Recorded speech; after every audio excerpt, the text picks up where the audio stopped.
The past has a way of gleaming, quietly, dangerously, when it's meant to stay buried. In a city of secrets, one diamond shone too brightly, passing from hand to hand like a curse cloaked in elegance. Some wore it for power, others paid for it with silence.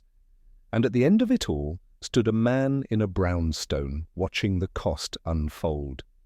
Before we begin, I'd love to know where in the world you're tuning in from and what time it is for you right now. Let me know in the comments. Settle in, because this mystery begins now. She came in just after 12, right on the stroke, as if the minute hand had been trained to obey her.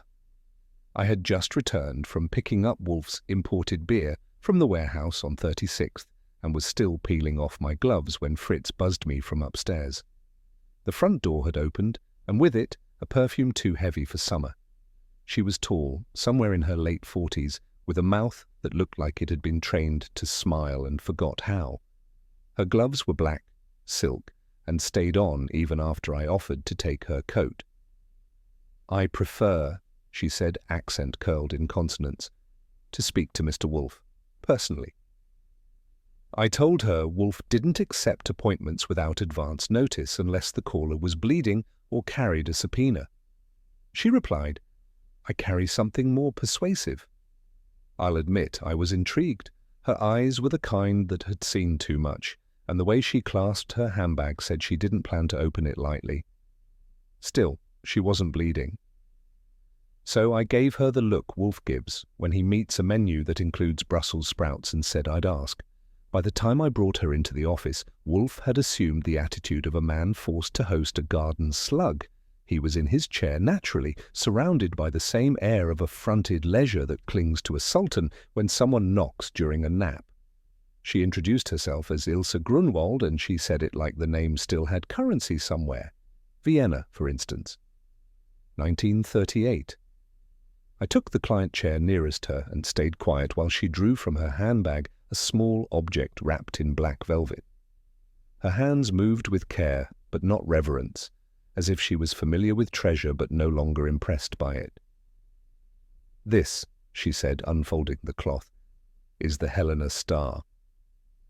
What sat in the middle of that velvet square was a yellow diamond large enough to finance 2 revolutions and a decent opera house. It was cut like a flame and glowed with the smugness of something that knew men had died over it. "It belonged to my family before the war," she said, voice dry. "It was taken by the Nazis." Wolfe didn't move. He only blinked once, slowly. I leaned in a little, careful not to touch it. The thing was beautiful. Too beautiful. The kind of stone that didn't just have a price tag. It had a body count. Ilsa Grunwald sat back, letting the diamond rest between us like it had its own seat at the table. She didn't look at it when she spoke. She looked instead at Wolfe, who had yet to acknowledge that either of them existed in any significant way. "It was returned to me," she said, "by a man named Joseph Kralik. He found it, he said, through channels that do not survive sunlight. He expected gratitude, and instead," I said, "he got an invoice?" Her lips curled. He got what he wanted. Money, influence. But it was not enough. 2 days ago he sent me a note. He demanded $50,000, or he would go to the newspapers and tell them the diamond was never mine to claim. Wolfe let out a breath that sounded like he was exhaling the entirety of post-war Europe. "Blackmail," he said, "the most vulgar instrument of leverage." Ilsa nodded. "And now he is gone." "Gone?" I asked. "Vanished," she said. "He no longer answers his phone, and his hotel says he never checked in. But I believe," she said, folding her gloves in her lap, "he has simply changed tactics." I had the feeling the diamond hadn't just reappeared. It had returned to collect a debt. Wolfe sighed, the kind of sigh that precedes a lecture or the end of a meeting, depending on his level of dietary satisfaction. "Madam," he said, "your story, while textured, offers little in the way of legal invitation. I am not employed by the State Department, nor do I maintain an interest in post-war restitution schemes." Ilsa's face didn't fall, but it leaned in that direction. I looked at the diamond again. It had a symmetry that made the rest of the room feel poorly balanced. "Wolfe," I said, "not that I'm questioning your priorities, heaven forbid, but if I'm not mistaken, this stone looks newer than it should." That did it. His head turned, slowly, like an old theatre curtain being drawn for the final act. "Oh," he said. "It's perfect," I said. "Too perfect." And the Helena star, at least by legend, was flawed at the base, a tiny chip. Feldstein mentioned it in his wartime records. Wolfe's eyes narrowed. He reached for his magnifying glass, the one he reserves for label fraud and government stamps. "Very well then, let us see if perfection proves its own forgery." Wolfe held the diamond up to the desk lamp with a delicacy that bordered on disdain. His fingers never trembled, but I noticed he didn't let it rest in his palm either, as if even he could feel the weight of whatever history was embedded in that stone. He muttered. That was high praise in his dialect. "It's too symmetrical," I said again, leaning in. "Edges like geometry class, nowhere on the girdle. Either it's been recut, or it's not the Helena star at all." Wolfe grunted. "Recutting a historical diamond is sacrilege, but not unheard of, especially by those who value discretion over provenance." Ilsa sat still, her face unreadable, like she had practiced for it. Wolfe examined the facets for another 30 seconds, then set the gem down as if it were an unopened telegram.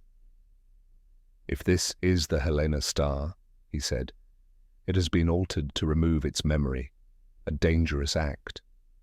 One does not erase flaws in such objects. One erases witnesses." Ilsa's hands twitched in her lap, but she said nothing. Wolfe reached for his beer, took a sip, and added, "Mr. Goodwin, note the abrasions at quadrant 3. That is not the work of time. That is the work of shame." Ilsa gathered the velvet square as though it were a veil she was lifting at a funeral. She didn't meet my eyes, which was just as well. I'm not much use when the scenery starts weeping. "I should not have come," she said, "but I had no one else who might see the truth." Wolfe made a non-committal noise that could have meant he agreed, or that his beer had gone flat. Either way, she stood, adjusted her gloves, and gave the room one final glance. Not of farewell, but of appraisal, as if she were memorizing the shape of being disappointed. She left without another word. Wolfe leaned back, stretched his fingers, and picked up his copy of Plutarch's Lives. I sat with the memory of the diamond's gleam still clinging to the inside of my skull, and said, "You're not buying her story, are you?" "I'm not buying anything," Wolfe replied, "unless it's edible." I was halfway through my eggs the next morning when the Gazette slapped me across the face, not literally, but the front page column came close. "Businessman found slain in Midtown Hotel." The photograph wasn't flattering, but it was definitely Joseph Kralik. According to the article, he'd checked in under an assumed name and been found in the bathtub, throat neatly sliced like a forgotten telegram. "Wolfe," I said, waving the paper like a flag. "Our friend Kralik's gone and upgraded himself to a corpse." He looked up from the orchid ledger. "Dead, throat cut, hotel bathroom, alias name. You can stop pretending not to care now." Wolfe took the paper, read the article, and set it down with the same motion he uses for a menu that lacks calf's liver. "He played his hand too late," he said. I looked at the door Ilsa had passed through just yesterday. The velvet bag, the confession she never quite gave. "Well," I said, "that's one way to avoid extortion." Wolfe didn't answer, but the glint in his eye was sharper than any diamond and far more dangerous. Wolfe had settled into his post-lunch inertia, fortified by roast squab and a Rhine Riesling he pronounced sufficient when I brought up the matter of Kralik's disappearance. He was less than receptive. "That woman," he declared, not looking up from Horace, has confused her predicament with mine. I reminded him, gently, that a man connected to a possibly forged diamond and a definite blackmail attempt had gone missing under dubious conditions. Wolfe replied without lifting his eyes, "Her situation reeks of entanglement. Financial, romantic, political. These are matters for consulates, not carnivores." "Consulates don't solve murders," I said. He closed the book, not a small concession, and regarded me with a sigh. "There has been no murder, only the suggestion of impropriety which is neither rare nor actionable." Which meant, in Wolfe's calculus, not billable. I got the message. So, with a call to Saul Panzer for a lead, and my notebook tucked in my coat, I left Wolfe to his Latin and his orchids, and headed into Midtown to see if Kralik had indeed vanished, or just opted for a quieter way to cash in. The Elysian wasn't the kind of hotel where disappearances drew attention. It catered to gentlemen with taste, discretion, and just enough guilt to tip well. The clerk, when properly flattered and modestly bribed, confirmed what Saul had hinted. A man matching Kralik's description had checked in 2 nights ago under the name Frederick Moser. No calls, no visitors after 10, and no sign of him that morning. I asked to see the register. A little hesitation, a little charm, and I had it. Moser had stayed in room 512, but what interested me more were the names listed on the log. 2 daytime visitors over 48 hours. One had signed in as Otto Brenner with a stamp from the Austrian trade delegation. The other was Leonard Hess, a lawyer I vaguely remembered from a tax scandal 2 years ago involving a diamond importer, a dummy foundation, and a missing safe deposit key. Neither name struck me as purely social. I thanked the clerk and slipped him a 5. As I walked out, I had the feeling that Kralik hadn't gone missing on a whim. He'd either found a buyer, an enemy, or both. My money was on both, and I was starting to wonder if one of them had brought a knife. A call to Lon Cohen back at the Gazette confirmed what I already suspected. Otto Brenner was real, high-ranking, and protected by layers of diplomatic velvet thick enough to muffle a confession. Trade advisor, Vienna desk, with a sideline in cultural asset repatriation, a convenient title for someone sniffing around missing heirlooms. Leonard Hess was less elusive, a white shoe attorney with an office on Madison and a specialty in contested estates, especially the kind that never made it to court because settlements were made in private and behind locked doors, the kind of lawyer who knew which safe deposit boxes were empty before the bank did. What I had was a murdered man, or nearly one, who'd met with an Austrian diplomat and a lawyer who vacuumed secrets for a living. Either of them could have brought pressure, or a price. Wolfe would call it circumstantial embroidery. I called it a starting point. And since Wolfe wasn't stirring from his chair until forced, it was mine to stitch together. For now. I stopped by Feldstein and Company on East 47th, a little upstairs office with more locks than windows and the distinct smell of rubbing alcohol and old varnish. The man himself was about as warm as the diamonds he worked with. Wiry, watchful, and blessed with pince-nez that made him look perpetually suspicious of the air. I introduced myself and explained, in my own special way, that I was following up on a stone he'd recently examined. When I mentioned Ilsa Grunwald, his expression flickered like a candle hit by a breeze. "Yes," he said finally. "She brought it. Claimed it was the Helena star. May well be. The cut was similar, though. Cleaner." I asked if it was real. Of course it was real. That wasn't the question. What was? He looked at me. Where it had been, that stone was not fresh from Vienna. It had been through hands. Many hands. I've seen it before, or something near to it. He refused to elaborate, but I caught a note of discomfort in his voice, the kind jewelers get when provenance becomes political. "The stone is authentic," he said, "but its story is not." That, I knew, would be music to Wolfe's ears. Not that he'd call it music, he'd call it leverage. Feldstein didn't want to say more, which was in itself a kind of testimony. But with enough coaxing and a casual reference to the late Mr. Kralik, he let something slip. "There was another party," he said, turning away to clean his loop. A man, or perhaps representing a man, who brought me a photograph, a stone nearly identical to the Helena star 3 years ago. He asked if I would verify a match, if a match ever came. I asked if that party had a name. Feldstein didn't answer. Did they bring the stone? No, he said. Just the threat of one. He folded his cloth, polished the loop again. That stone has changed hands in silence. People have killed for less. I didn't press further. Feldstein had the look of someone who remembered too many names and didn't want to add mine to the list. Back on the street, I made a note. If the Helena star was back in circulation, someone had been waiting for it. Ilsa may have gotten the diamond, but she might not be the only one who thought it was owed to them. Back at the office, I put in a call to Lon Cohen at the Gazette and asked him to dig around on Ilsa Grunwald, passenger manifests, naturalization records, anything that might be tucked away in a wartime archive or a dusty immigration folder. Lon came back 15 minutes later with a tone that said he wasn't sure if he was helping or stirring quicksand. Archie, he said, your Lady Grunwald never married anyone named Grunwald. She came over in 46 on a ship out of Lisbon, with a travel document listing her as single. And the name? Ilsa Halberstadt. Grunwald came later, probably in New York. I thanked him and hung up. Wolfe doesn't like being contradicted unless he's the one doing it, so I filed the nugget carefully before heading home. If Ilsa wasn't a widow, or at least not of the man she claimed, that made one more false note in her aria of sorrow. I didn't like the song, and I was starting to think Wolfe wouldn't either once he heard the chorus.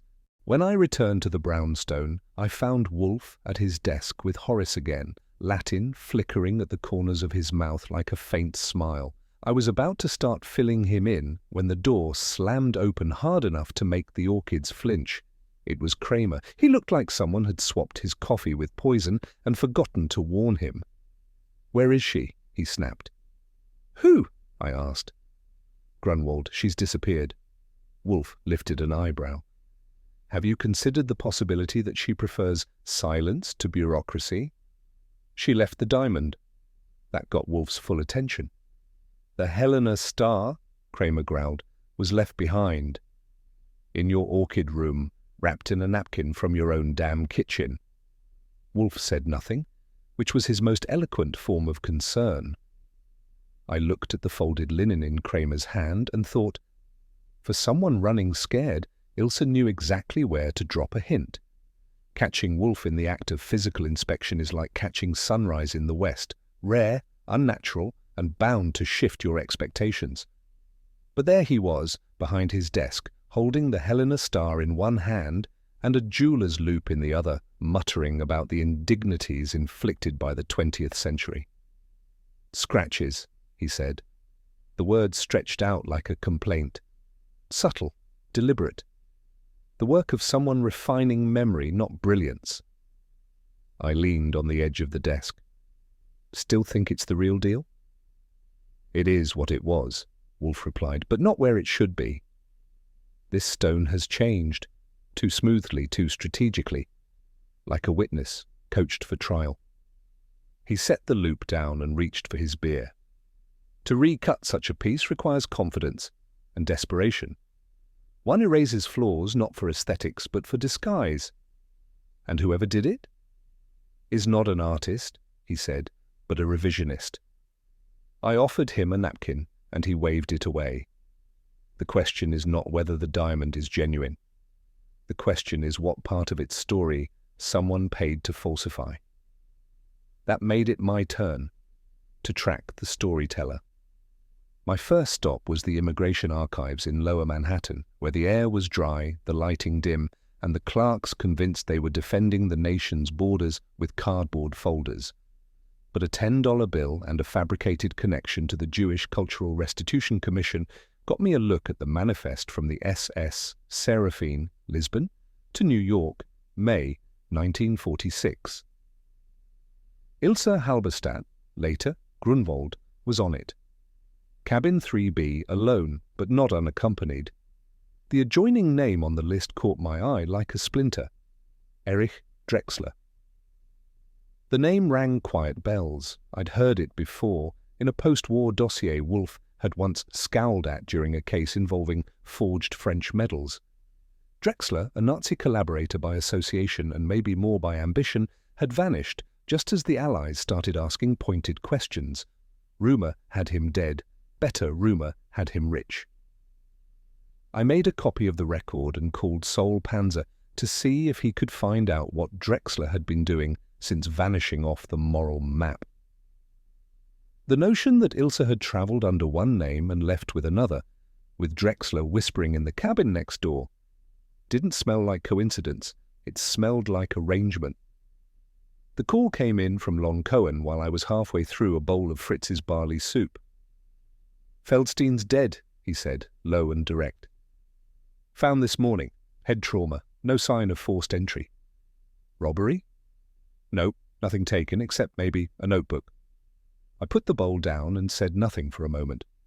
When a man who deals in million-dollar stones ends up dead and nothing's missing, the thing that's missing is the motive, and that's always more valuable than whatever's left behind. I hung up and went to Wolfe, who was pruning an orchid like it had offended him in Latin. "He's dead," I said.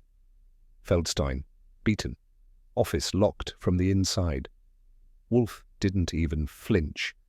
A man who studies stones learns how to see beneath the surface. Someone feared he had seen too far. Which was Wolfe for. We're in it now, whether we like it or not.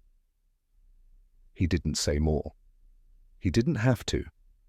Somewhere between the flaws in the diamond and the fissures in Ilsa's story, a jeweller had been crushed. Not by greed, but by what he knew. Feldstein's shop was shuttered behind police tape, but I found his assistant, Ricky Bellman, on a bench across the street, looking like a pawn 2 moves from sacrifice.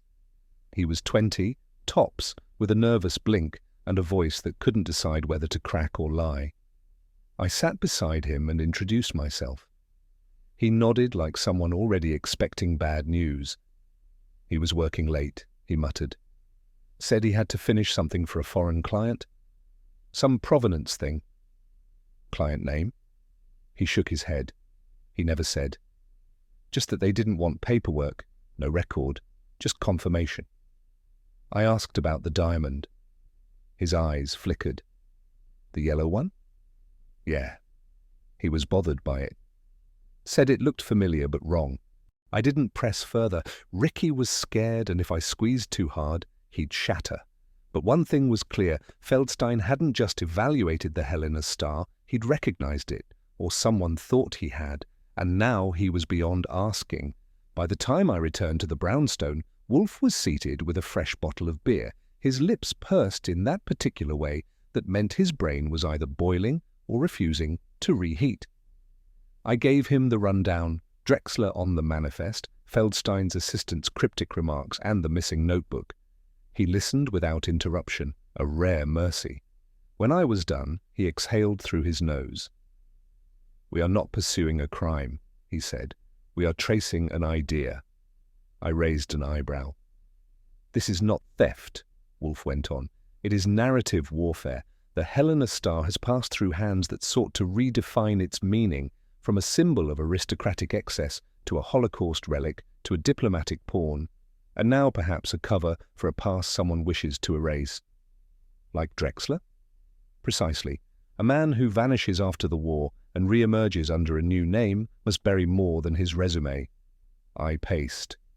"So what are we chasing, if not a killer?" Wolfe looked up.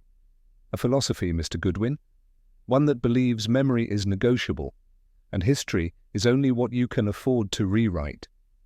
It was Fritz, of all people, who gave us the next clue, delivered between 2 courses of dinner.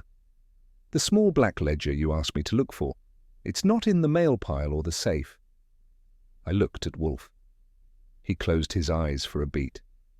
"Gone," he said. "Saul?" I asked. A call later, we had it. Saul had canvassed the crime scene with a quiet nod from a friendly uniform. No notebook, no copy, no hint it ever existed, except, of course, for Feldstein's assistant's comment and the ghost of what Feldstein had been afraid of, In Wolfe's universe, missing paper was louder than a gunshot. It meant someone had moved, and moved early. Burned? I asked. Perhaps, Wolfe said. Or preserved, but certainly removed from contention. I watched him reach for his beer. There's only one reason to steal a notebook that no one admits exists, I said. Wolfe grunted.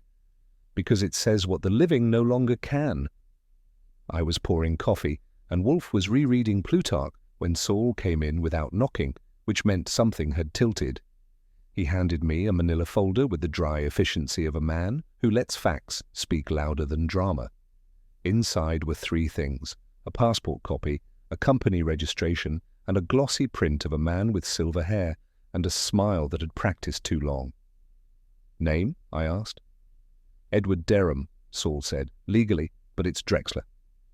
Wolfe didn't react, but I saw his eyes narrow just slightly, the way they do when a shape emerges from a fog.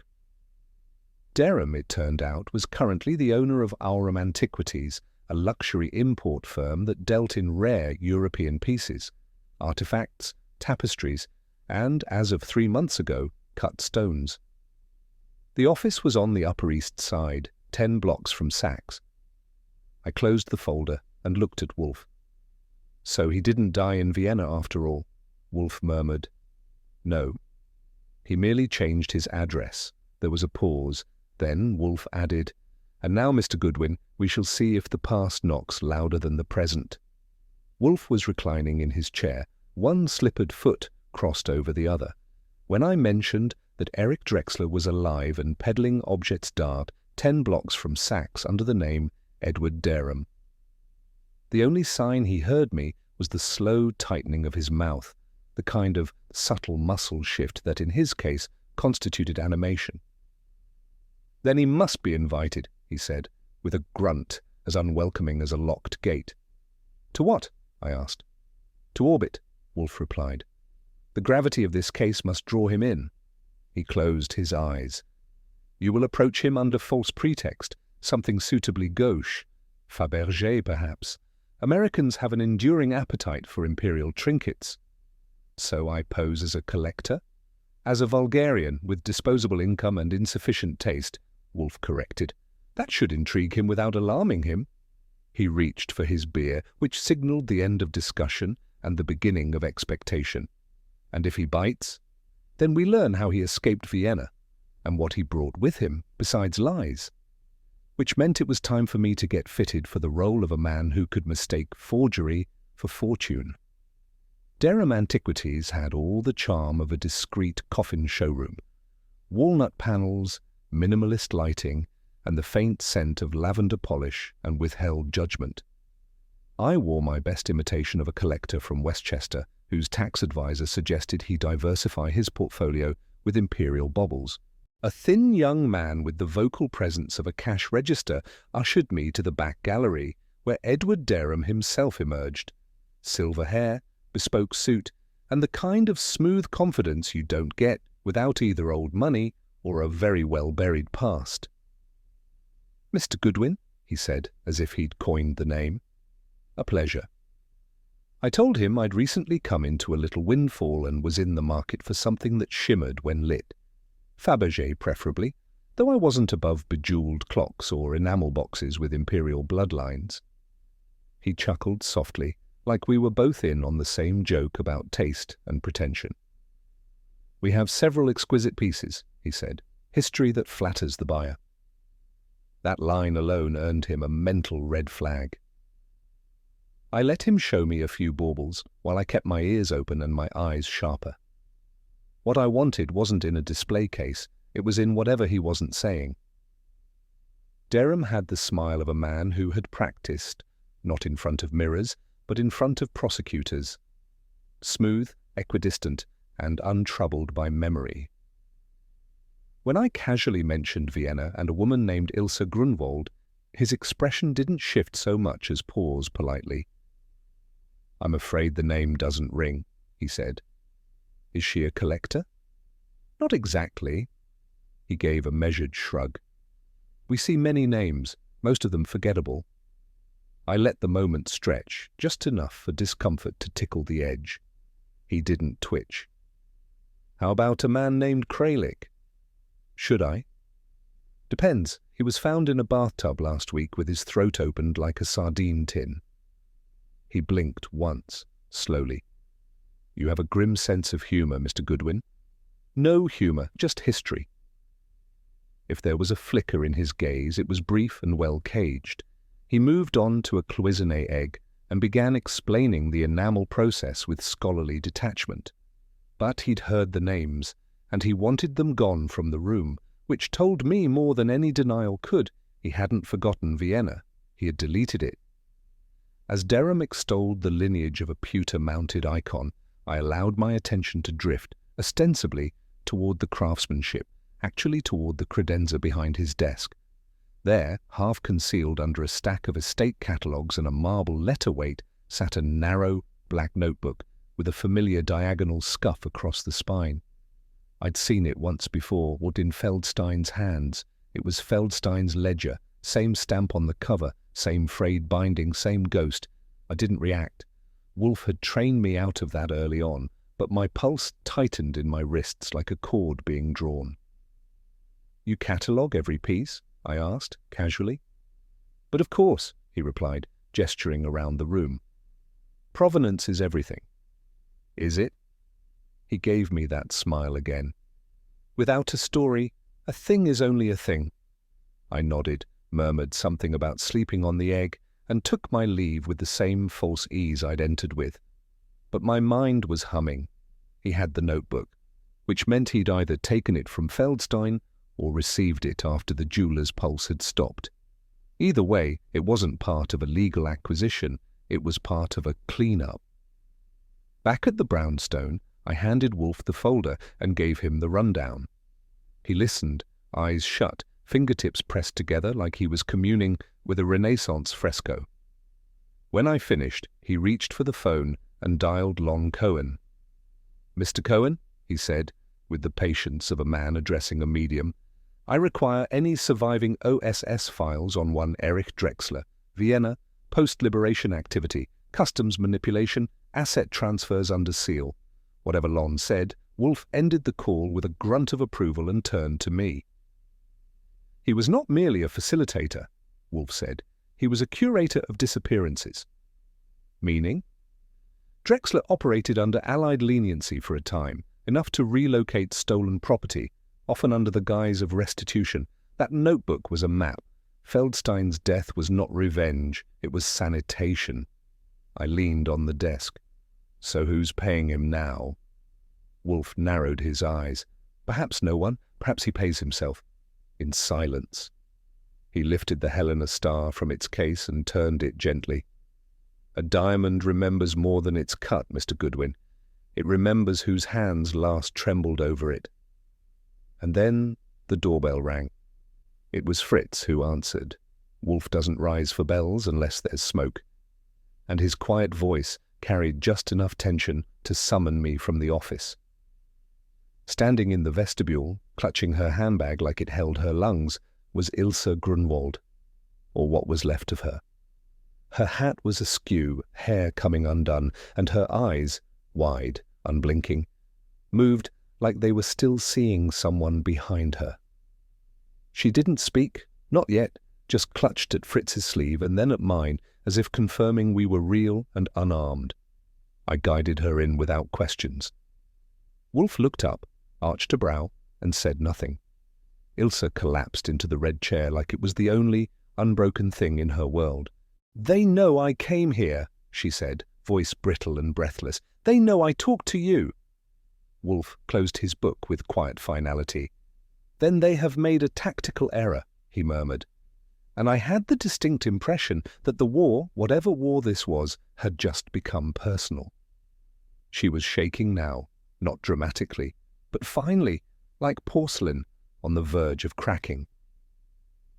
There was someone in the lobby when I left, then again outside my apartment. No words, just eyes. I asked if she had gone to the police. "They won't believe me, not about Derham, not about anything." Wolfe steepled his fingers. "You are no longer a guest, madam. You are now a witness."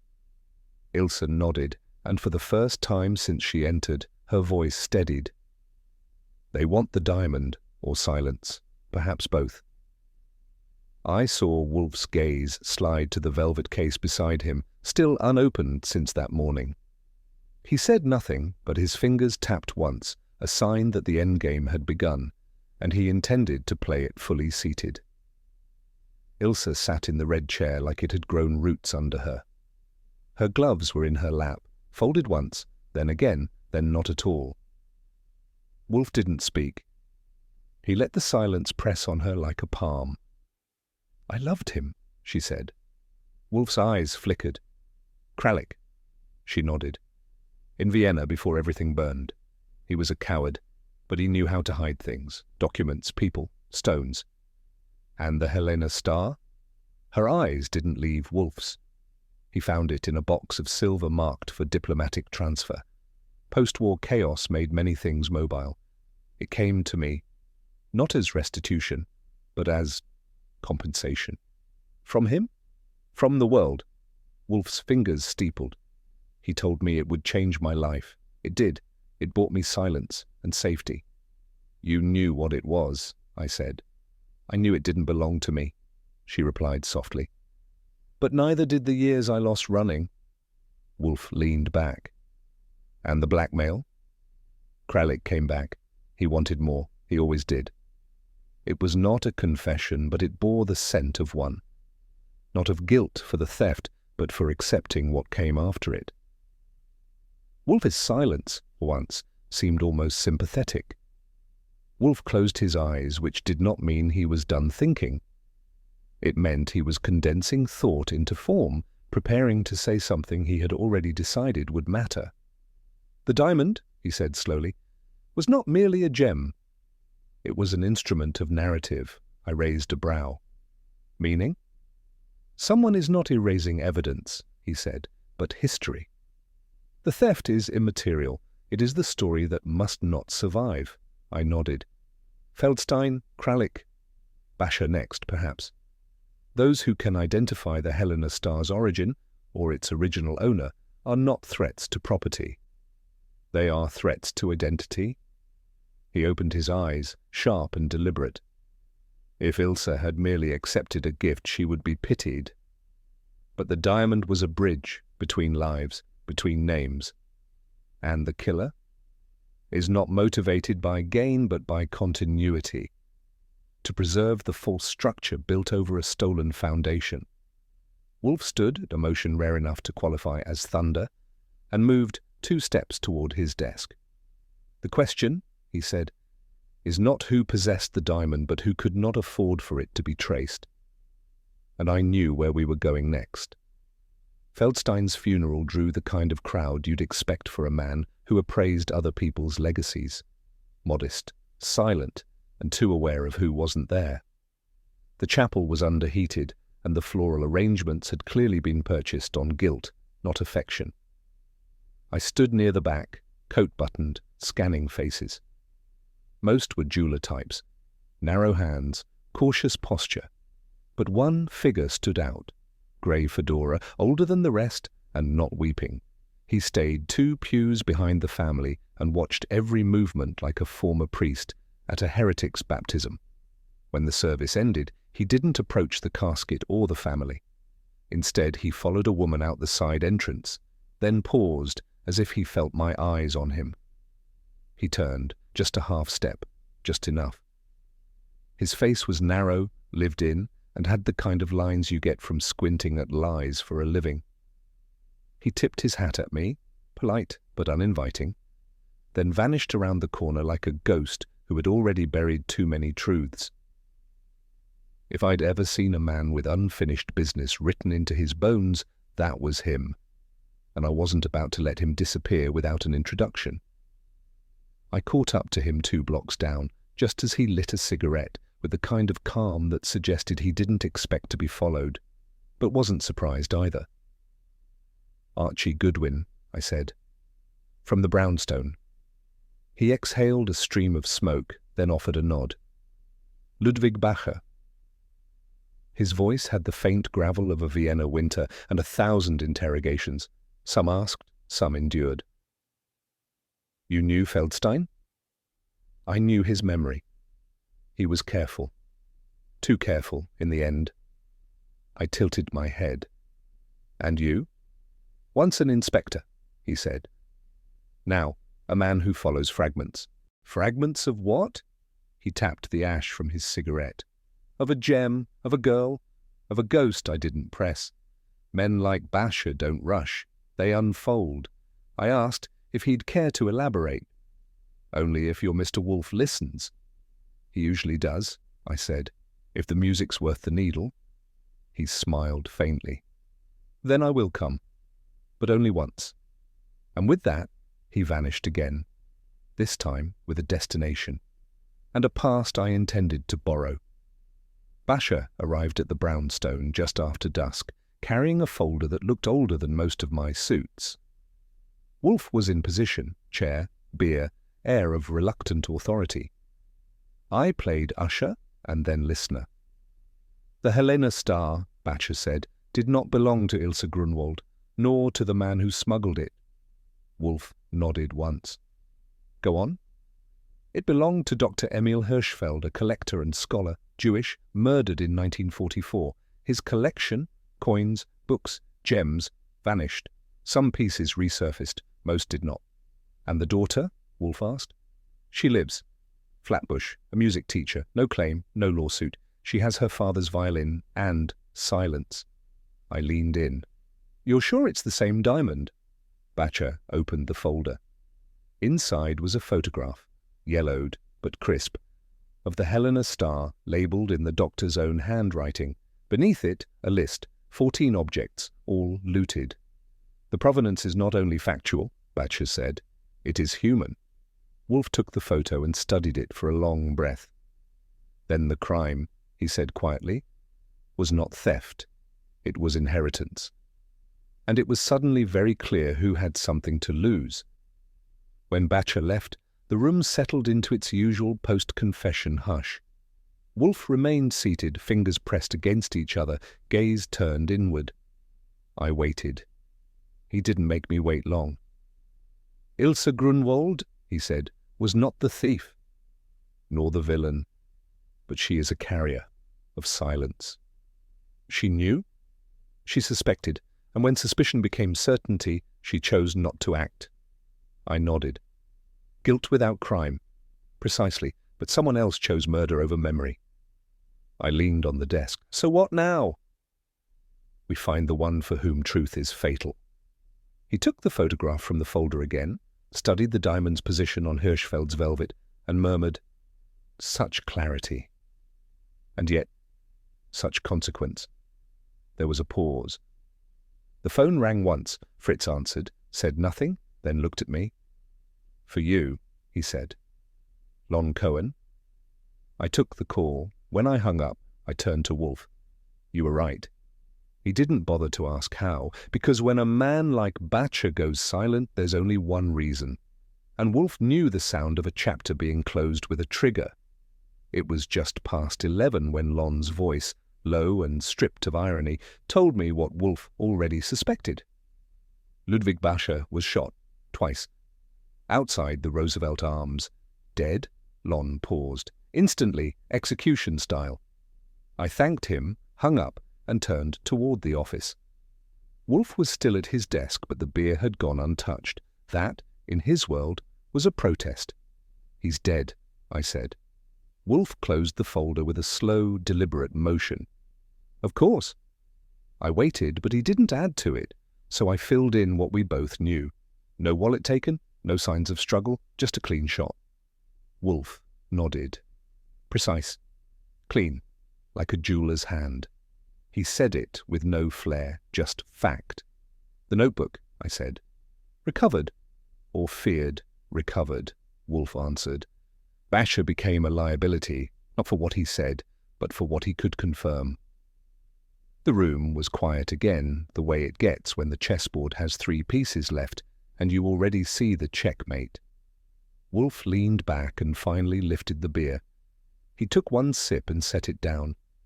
Then he said, almost gently, Mr. Goodwin, Summon Miss Grunwald, I believe she has one more lie left to tell.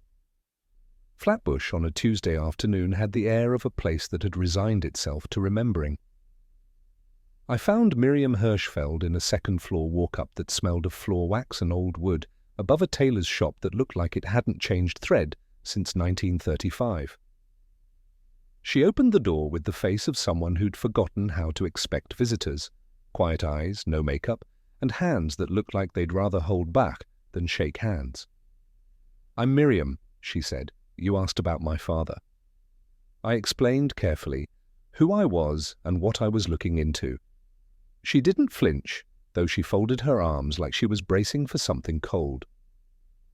"My father was a collector," she said. "Before." She gestured to a violin case by the window. "That's all that came back, not even the bow, just the violin." There was a pause, not quite silence, more like a room holding its breath. "I never expected the diamond would resurface," she added. "I thought it had been swallowed, like the rest of him." It wasn't grief in her voice, it was maintenance, the daily act of keeping absence dusted and upright. I knew Wolfe needed more than that. Miriam disappeared briefly and returned with a small folder, thin and yellowed, the way paper gets when no one dares discard it. She handed it to me without ceremony. Inside was a photograph, black and white, slightly faded, of a diamond resting on velvet.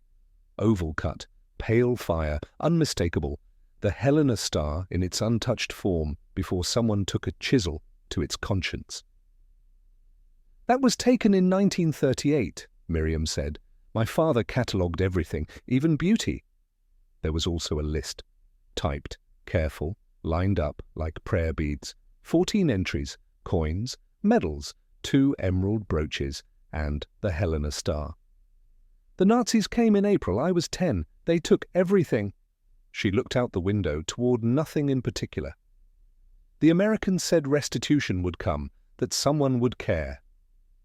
I didn't say anything. I've learned that silence, when used right, can carry more weight than outrage. "She doesn't need to give it back," Miriam added, still looking away. "She just needs to admit it was never hers." That, I thought, might be harder than she realized, because people will return stolen goods. But they rarely return the stories they built on top of them.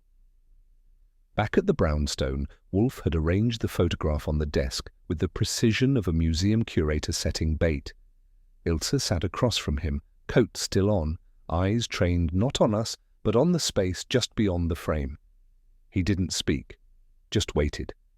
When she finally looked down and saw the image, her hands went rigid in her lap. Her voice, when it came, had no tremble. That made it worse. "He kept it wrapped in linen," she said. "I remember the cloth. It smelled of cologne." "Dr. Hirschfeld?" Wolfe asked gently. She nodded. "He hid it when the trucks came. He told me it was worth enough to buy a new life. I believed him." "And you told them," Wolfe said. "Not an accusation, just an open space for truth." Ilsa didn't deny it. "They offered me papers, passage, a name. I gave them the house instead." She took a breath, shallow as a gasp. "I told myself it was survival, but it wasn't. It was calculation. I said nothing. I didn't have the tools for this kind of arithmetic." Wolfe studied her for a long beat. "The cost of escape," he said, "is rarely paid in currency." And Ilsa began to cry. Not loudly, but finally. Wolfe didn't interrupt her tears, nor did he pretend to be moved by them. He simply waited, as though time were an obedient servant rather than an indifferent master. When she was done, she straightened her coat, dabbed at her eyes with a handkerchief far too white for the history behind it, and said, "I know what you think of me." Wolfe raised one brow. "You flatter yourself." She blinked. "You imagine moral clarity where I see only necessity," he continued. "You were a frightened young woman who made a grim calculation. That is not unusual. It is only final." Ilsa looked at him as if waiting for judgment. Wolfe never offered that. Not because he lacked it, but because he preferred precision over sentiment. Justice, he said, is not a matter of ownership. It is a matter of memory. What you owe is not the gem. It is the admission. She nodded slowly. Then I will admit it. And for the first time since she'd entered the house, Ilsa Grunwald looked like someone who might, eventually, rest. But Wolfe, I could tell, had already turned his mind to the one who could not afford to let her speak. Kramer arrived with his hat pulled low and his mood pulled lower. He didn't wait for Fritz, didn't wait for me. He pushed through the office door like it owed him back rent. "You're obstructing, Wolfe," he growled. Again. Wolfe didn't look up from his desk. "Inspector, good evening. You're late and loud. You've got witnesses who've gone missing, a stolen diamond you haven't reported, and a trail of bodies getting longer by the day." "And you," Wolfe replied calmly, "have a department chasing shadows while murder sharpens its blade in daylight."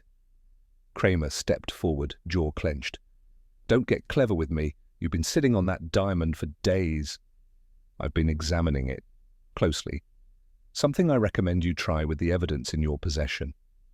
I leaned forward. "We've identified the original owner, a music teacher in Flatbush. Her father died in '44. Kramer blinked just once.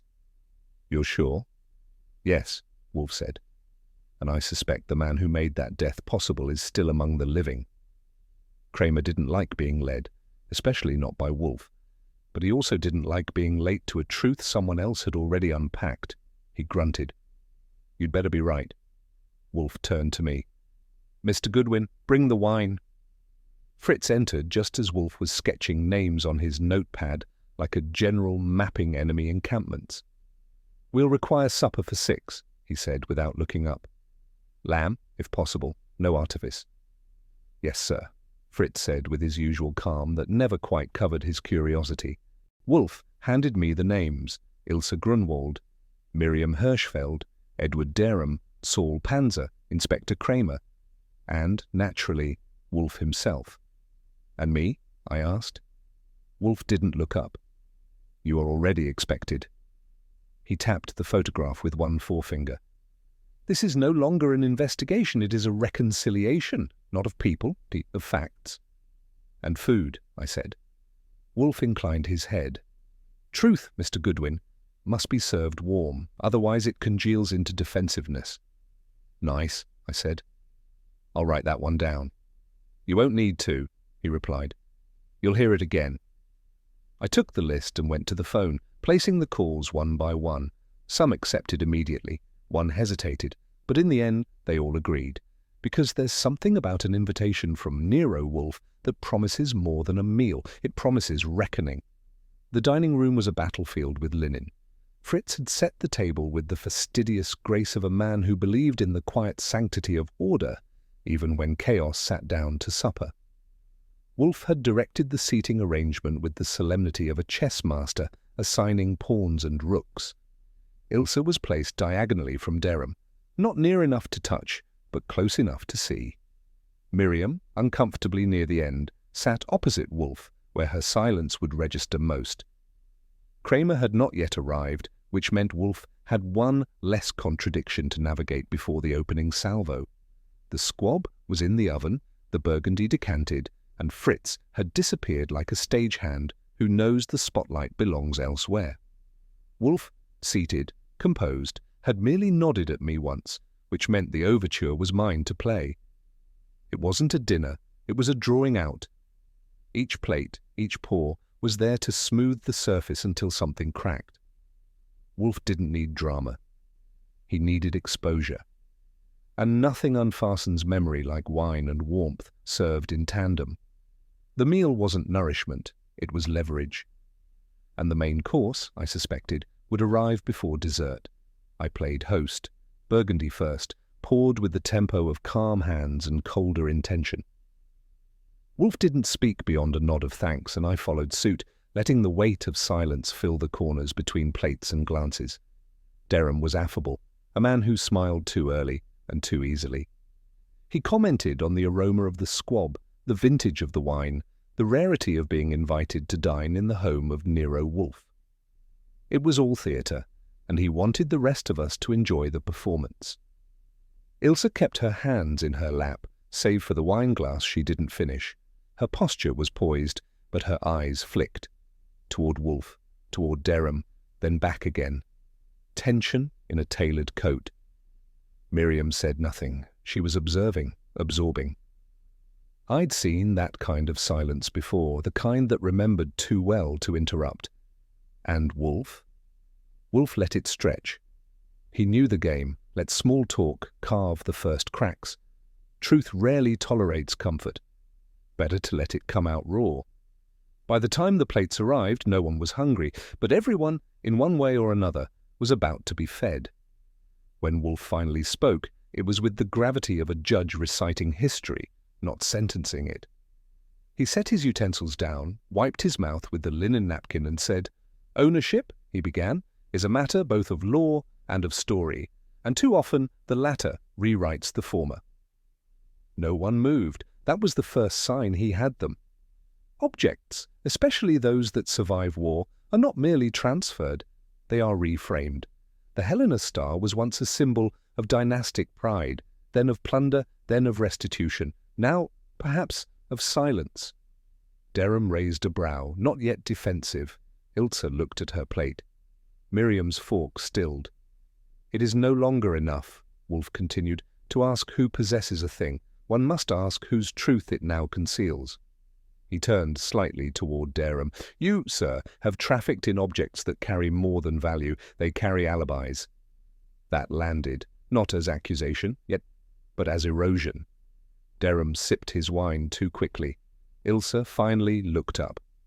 "And tonight," Wolfe added, "we are not here to dine. We are here to recover ownership, not of a stone, but of its meaning." That was the signal. And now the unravelling would begin. Wolfe didn't accuse, he unravelled, one thread at a time. "You obtained the Helena star," he said, turning fully to Derham, "via documentation signed in Zurich under the name E. Grunwald, a name that had no legal claim to the diamond." Derham blinked. "A technicality. The stone had no clear heir." "It had one," Wolfe cut in, "but she lacked the means, not the right. You exploited ambiguity. You purchased false clarity."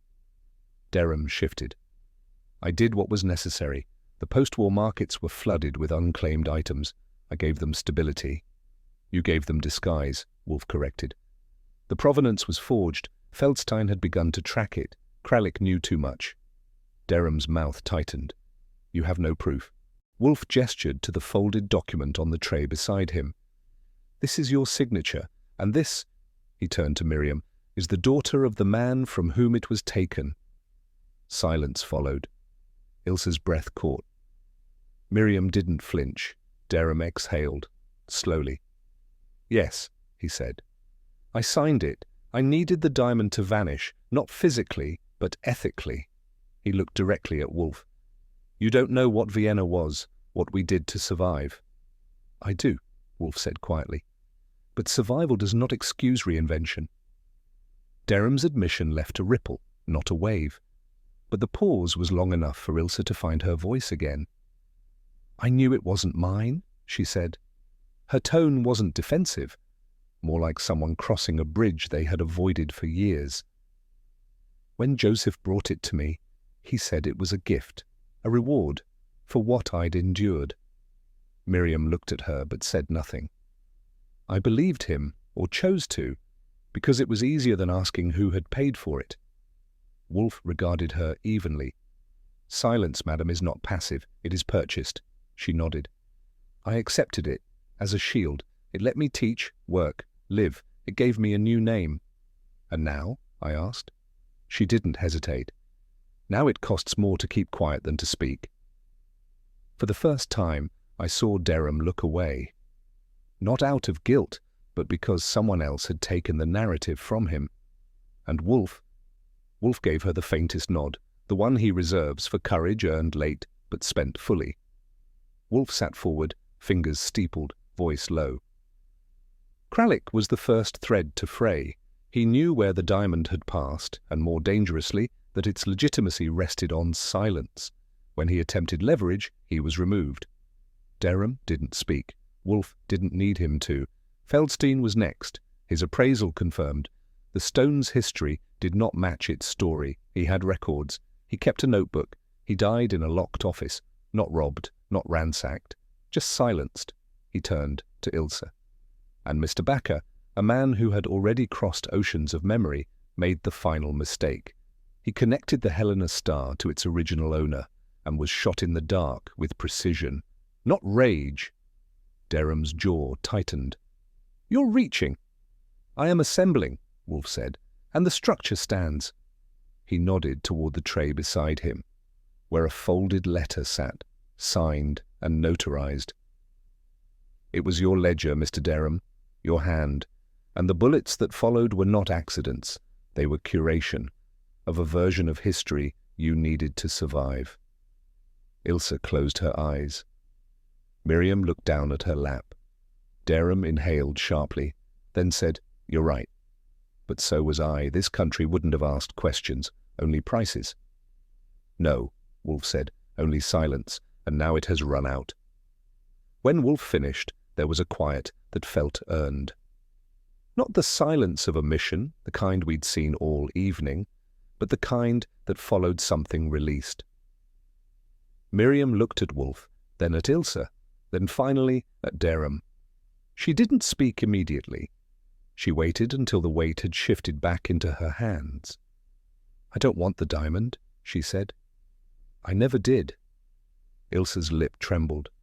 Derham said nothing. "I have my father's violin," Miriam continued.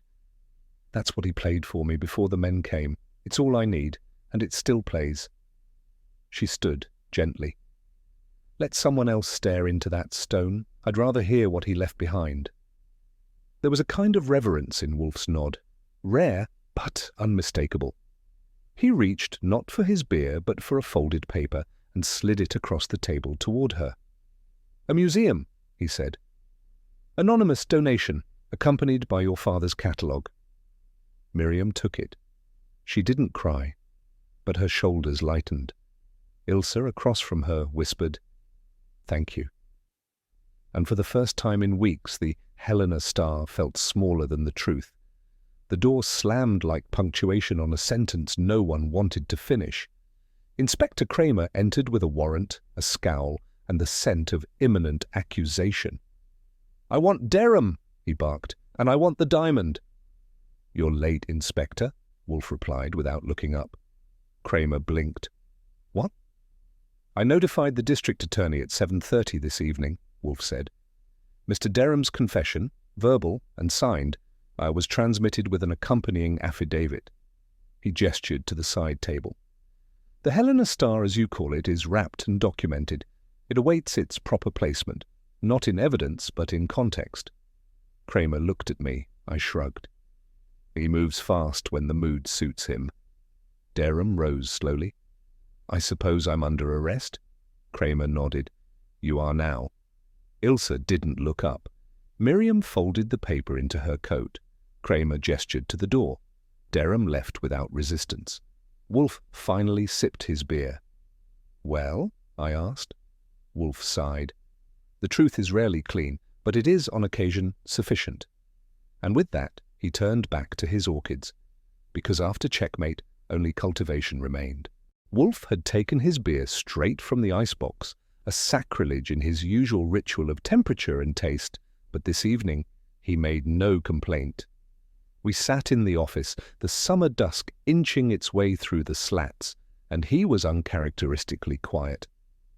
Not sullen, not brooding, just paused, like the pause before a verdict. "At its essence," he said finally, without preamble, "the Helena star was not treasure, it was contagion. An object not possessed but passed like a virus through the tissues of guilt, fear, and concealment."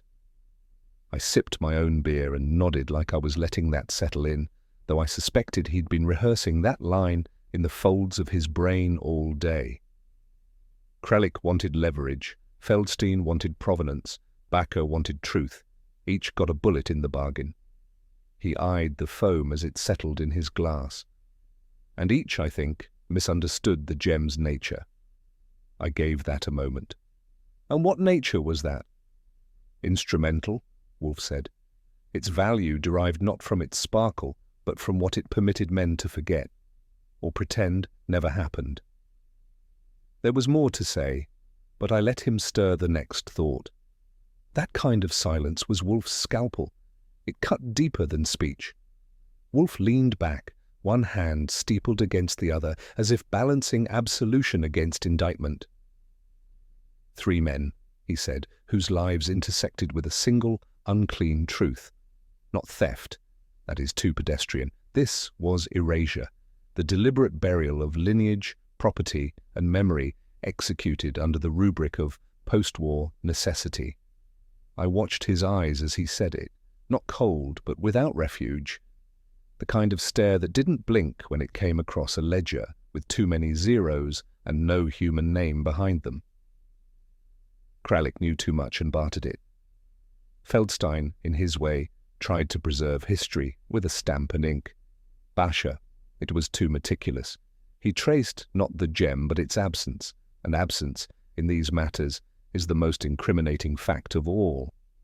Each got his reward, I said, not smiling.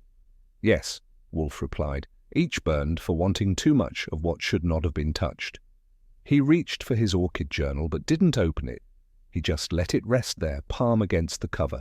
Even a man like Wolfe knows when a thing isn't quite over, just shelved.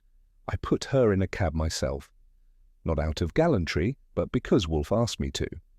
Ilsa Grunwald didn't speak much during the drive. She had the quiet of someone who had told the worst story of her life and knew it wouldn't be retold. Her ticket was for Montreal, and from there, who knew? She carried no bags except a leather purse and a folded coat. The Helena star wasn't with her. That she had left behind. Not as gift, not as surrender, but as something finally named for what it was. She is judged, Wolfe had said earlier that morning, though not sentenced. The law deals with deeds. Memory deals with truths. I'd taken that as one of his rhetorical pirouettes, but watching her walk to the platform, spine straight, footsteps unhurried, I began to get it. She wasn't fleeing, she was departing. There's a difference. The conductor tipped his cap. She didn't look back. I didn't expect her to. When I returned to the brownstone, the silence in the hall had weight. It was the kind you couldn't vacuum or dust away. Miriam Hirschfeld came by the brownstone the next day, not for tea, and certainly not for justice. She brought an envelope with a typed note and a photograph of the Helena star under soft museum lighting. She had arranged the donation discreetly. No name attached, no provenance claimed. The diamond was to rest in a climate-controlled vitrine at a mid-sized museum in the Hudson Valley, not famous enough for crowds, not obscure enough to be buried. There should be no plaque, she wrote. Let it shine if it must, but not for anyone. Wolfe read the note aloud once, then folded it with a deliberation usually reserved for more edible things. She has sense, he said, and restraint. I agreed, though I'd have put it more like, she knew when to stop digging in ground that was already salted.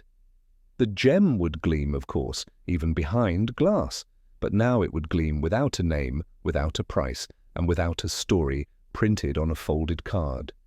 It would sit still for schoolchildren and idle couples, just another brilliant corpse in a velvet coffin. Wolfe called it elegant, which, from him, might have meant mercy. I found him in the plant room that evening, fingers deft around a Vanda tricolour that had thrown an unexpected bloom. His voice, when I came in, didn't break the rhythm of his pruning. "You've been contemplative," I said. "Rare," he replied. "Not pathological." I didn't say it was. The steam hissed politely from the pipes. I leaned on the threshold, watching him nudge a reluctant root into firmer soil. After a while I asked, maybe too flatly, "Did we win, Wolfe?" He didn't answer immediately. That too was rare. Then, "That is not a question for detectives, only historians." Yeah, well, historians don't get anonymous diamonds and 3 corpses. No, Wolfe said, they get footnotes. He trimmed one browned leaf with surgical care. The purpose of detection, Archie, is not to win, it is to make visible, to reassert the existence of a pattern, however cruel, that someone has tried to erase. What is done with that pattern is not our purview. I watched the orchid. It was, I had to admit, beautiful. Still, it didn't answer the question. Wolfe patted soil into place. Do not fret. The world spins whether named or not. I let that sit with me and followed him out in silence. The office had settled into that quiet hour when dusk draws the lines of the blinds across the floor like a silent metronome. Wolfe had retired early, not to bed, he wouldn't call it that, but to his chair with a volume of Gibbon and a Scotch by his elbow. I sat at my desk, the one that faces the street, and went over my notes, though none of them had the bite left in them. The diamond was gone, the bodies were cold, the names had been catalogued, and still something gnawed, not at my conscience, which tends to sleep fine, but at the shape of the whole thing. Some truths, I thought, don't like being found. They resist unearthing. They sit better in exile, like old monarchs no one wants to name, but everyone remembers in profile. I closed the folder and leaned back. From upstairs I heard Fritz moving quietly in the kitchen. Outside, a car passed with a soft rumble. The brownstone, ever dignified in its gloom, held its breath the way old houses sometimes do, remembering things you'd rather not ask about. Tomorrow would bring a new inquiry. It always did. But this one left a scar. A gem once meant to adorn became a mirror, reflecting fear, betrayal, and the quiet ache of debts unpaid. In the end, it was not justice that glittered, but memory, heavy, unsparing, and unclaimed. Some left with their names intact, others with their guilt unnamed, and one man returned to his orchids, knowing the cost of truth can never truly be tallied. Would you have stayed silent like Ilsa, or spoken, knowing the past cuts deeper than any blade? Let me know your thoughts in the comments. And if you enjoyed the mystery, be sure to like the video, share it with someone who loves detective stories, and subscribe for more. Not every case ends with applause, but the truth, once found, always echoes.